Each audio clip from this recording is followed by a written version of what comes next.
To Jesus for the cleansing power. Are you washed in the blood of the Lamb? Are you fully trusting in His grace this hour? Are you washed in the blood of the Lamb? Are you washed?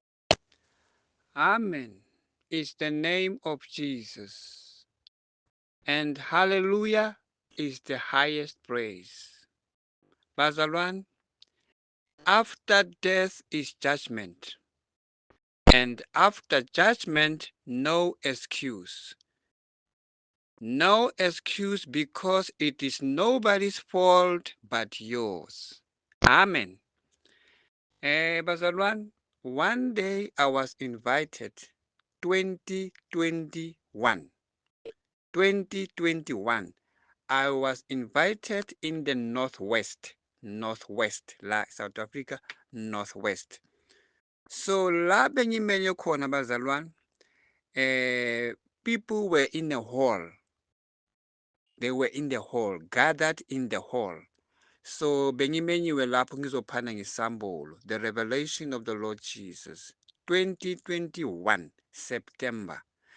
Then ke bazalwane, lapho ke bekunabantu abazile bazolalela isambulo. So phakathi kulabantu laba angibabonanga ukuthi abobani nabobani nabobani, angibakhumbuli bonke because I saw them for the first time and then it was Saturday and then it ended there. Then ke bazalwane, kunomama lapho, umama lo bekazile naye azolalela isambulo ngoba lo mama lo naye umzalwane. But iBhayibheli ithi uNkulunkulu akafuni lukewarm Christians, abazalwane abashisayo futhi bayabanda and bayashisa, zithu zikubo, hot and cold. That is warm Christian. So uNkulunkulu akafuni abazalwane abafuthumele, ufuna abashisayo or ababandayo. You must choose between the two. Ungazithathi zithu. So ke bazalwane, umunye wabomama laba kade bazile lapho uzwile isambulo then wahamba ngoba uzwile. Mase kuhanjwa after the service naye wahamba athole isambulo. So ke ngoba uSathane akusintanga yethu bazalwane, ningizwe kahle. Ngelinye ilanga isikhathi masiloku sihamba, umama lo bekakhona la bengimenyo khona. Umama lo intombazana yakhe bebazoyilobola, bebazokhipha imali bayilobole ngalelo langa. Elinye ilanga after ukuthi mina ngiphane ngesambulo, elinye ilanga in the future, I believe it was 3 months after mina ngiphane ngesambulo. So lo mama lo uzwe kahle ukuthi uJesu akafuni ini nani kubantwana bakhe. So lo mama lo ngelanga lelo abantu baza kwakhe bazolobola intombazana yakhe. Umama lona wahamba waya esaluni. Makafika esaluni wafika warelaxa inwele zakhe. She relaxed her hair. Bekanenwele zakhe, but because today on Saturday kuzabantu bazolobola intombazana yakhe, yena wahlonipha umuntu ukundlula uNkulunkulu. Wahamba waya esaluni wafika warelaxa inwele zakhe ukuthi abe muhle ngoba kunabavakashi abazayo bazokhipha imali bazolobola intombazana yakhe. So lo mama lo uyile esaluni warelaxa inwele. So makabuya emini afternoon masekabuyile kwakhe endlini yakhe lo mama, abantu bebazofika bazolobola. So umama lo uphumile ngasendlini waya etoilet ngaphandle. Makafika ngase-toilet ngaphandle lo mama wafa bazalwane, wafa ngase-toilet aqeda ukurelaxa inwele zakhe. And ungizwe kahle mangithi uNkulunkulu uthi abantu bangarelaxi inwele abazalwane, bangaphemi inwele, bangayenzi escale, bangafaki herpes, bangafaki anything, bayeke inwele zabo that way. So lo mama lona yena, because today kuzabavakashi, bekafuna ukuvela kahle kulabantu abazayo kwakhe. She wanted to be respected. So ubekafuna ukuthi avele amuhle kulabangani bakhe abazayo bazolobola umntwana wakhe. So ke ufe in the twilight, bazalwane ngicela ukuthi ningizwe kahle. She died in the twilight, in her yacht where she stays. She died in the twilight because ingilosi, the angel of death, ithunyiwe iyolanda umoya wakhe, wafa aqeda ukurelaxa inwele zakhe. So today ngihlezi ngiwani in my room, ngiyatshelwa ngaye ukuthi bheka ukuthi ubonani. Mangibheka bazalwane, angiboni ubuso bomuntu, ngibona nje umuntu umoshakele umlilo.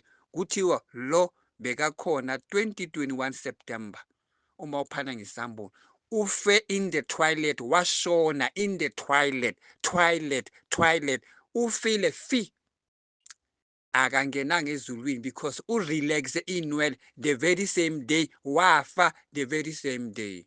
Bazalwane, uNkulunkulu uthi kusele 3 minutes and abantu badlala nge3 minutes. So ke 3 minutes is up for umama lo. Ngiyanikhuza bazalwane ngithi wake up, the Lord is coming sooner than we think. Amen. Ngiyayizwa le ndaba le. The way uNkulunkulu adale umuntu ngakhona, umuntu fanele ukuthi ahlale ngalendlela leyo, angachange anything. Wa-change nje anything in your body, you will take account of that. uNkulunkulu udale umuntu umfuna aso, umnike inwele ezincane or inwele ezi-black. Abantu abamhlophe banike inwele ezinde. That's how uNkulunkulu abadale ngakhona. Uyenza into ayithandayo makabumba umuntu wakhe. So umuntu angachini inwele zakhe. uJesu uthi sigeze inwele zethu, siziwashe then sizikame. Uphelele lapho. Wa-designer, wanikeza inwele zakhe another shape. Then ke amadimoni ayalaphaya emkhathini bawutshela uSathane ukuthi lo mzalwane lo utshintshe inwele zakhe, uyaziluka uziyenza so. Then uSathane uyahamba utshela uNkulunkulu ukuthi uNkulunkulu unomsa utshintshe inwele lezo umnike zona, uyenze intando yakhe. And wena uNkulunkulu uthi kuyenza intando yakho. Unomsa uyenza intando yakhe ngale nwele lezi. Uma uchina inwele zakho, uthi wena awufaki hairpiece, uchine ngezandla obasebenzisa iulu, kuzoba nama-line kule khanda lakho, kuzoba nama-line. Ama-line lawo mawulele ebusuku, ama-devil-worshipper bahamba ngemoto, bayadrayiva phezu kwekhanda lakho. Imoto zabo zomoya, spiritual cars, bahamba kule ndlela lezi wena uzenzela ekhandeni lakho. And mawushona, mawufika ezihokweni, ushona uchinile kanjalo, mawufika ezihokweni phezu kwekhanda lakho kuzabe kuhamba amaphela, ama-cockroach nani into eziningi zalapho ezihokweni, azishisa umlilo. Kuzabe kushawela zona, zizabe zihamba kule ndlela lezi wena uzenzela ekhandeni. uJesu uthe sikame inwele only. Nyaweni kuyafana. Wathi uyababona laba, umsindo abawenzayo futhi uyafana nalo. Wathi uyababona lo mdansi abewenzayo ukuthi uyafana nalo. Wayesethi hamba emhlabeni utshele abantu bami okokuqala ukuthi inwele abayifakile ekhanda angizithandi, aziveli kumina. Ubuso, amazinyo, yinzipho, amazinyo egolide, yinzipho, ingubo ezimfishane abayigqokile. Wathi bagqokisa isifuba, wangibonisa la lo mgodo la. Wathi isifuba somuntu endlini kaNkulunkulu kufanele sivalwe kusukela la kuyehla kushona ezantsi. Wathi akufanele ukuthi imilenze yomuntu wesifazane ibonakale ngaphandle. Letha lona amathanga ke lewa avezwa abantu. Wathi angihambe ngizonigqokisa ngaphakathi nangaphandle. Iloko ke ithandwa zami, wathi ithomoyi le edanswayo batshela ukuthi ayiveli kimi.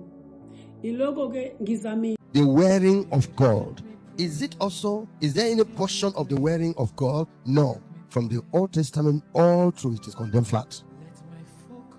The use of God is condemned flat, not to be used for believers. So that one, there is no percentage of it that can be used. If you say, let's use a small one, puncture your ear and put in a small one. Even the puncturing of the ear, the Lord asked who told you to do it. Because I condemned the piercing of the ear right in the Old Testament. I said nobody has power to do that. Only the slave that wants to remain attached to his master. That should be given as a sign. Puncture, and that only one ear. So don't do it. If I needed that as part of your dressing, your baby would have come out with it. But since your baby comes normal and you appreciate her like that, appreciate every woman without the puncturing of the ear. So, neither to hang anything there. That one is condemned outrightly, not to put it on your body. Amen.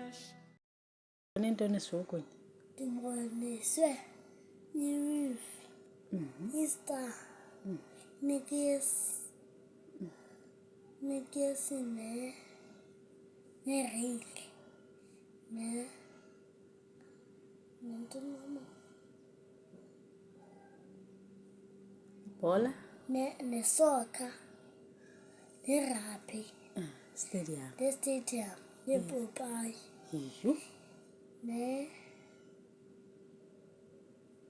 ne Mafrero, ne Weave. Weave, Okay. ne amacici,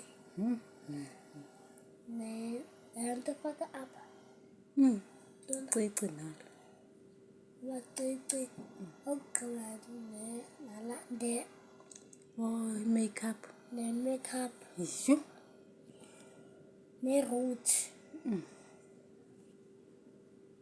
Yho. ne cut, Nekati, haircut. Ifuneki nayo. ne brush cut, Yho. ne Isitawu sibalile. Okay. Ne-dragon. ne dragon. Yes. Okay. Siyeke ke apha ke ne.